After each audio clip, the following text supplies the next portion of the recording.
Reading in the book of Romans, early on, Paul established that to be a Jew meant to be one by faith, and that genealogy never ever had anything to do with it.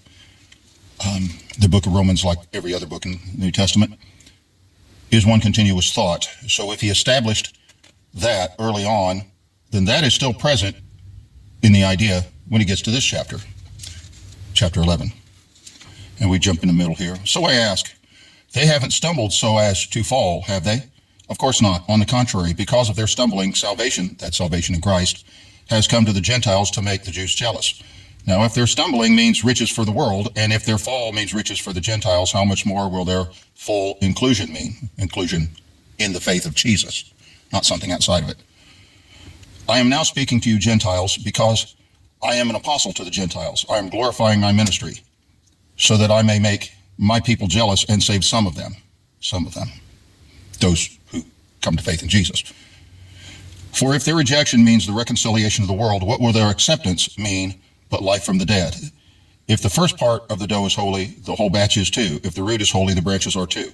Now, if some of the branches have been broken off, and you, a wild olive branch, that means Gentiles, have been grafted in their place to share the rich root of the olive tree, don't brag about being better than the other branches. If you brag, remember that you don't support the root, but the root supports you. You say branches were cut off so that I could be grafted in.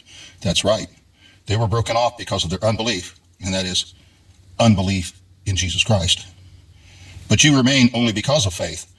So don't be arrogant, but be afraid. If God didn't spare the natural branches, he certainly won't spare you either.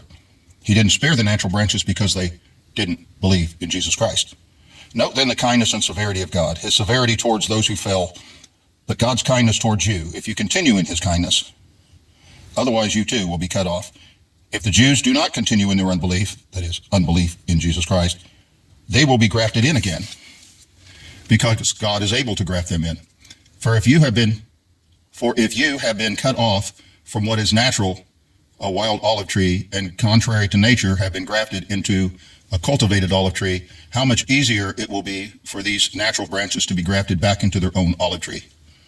You see, it's all about whether or not people of any background believe in Jesus.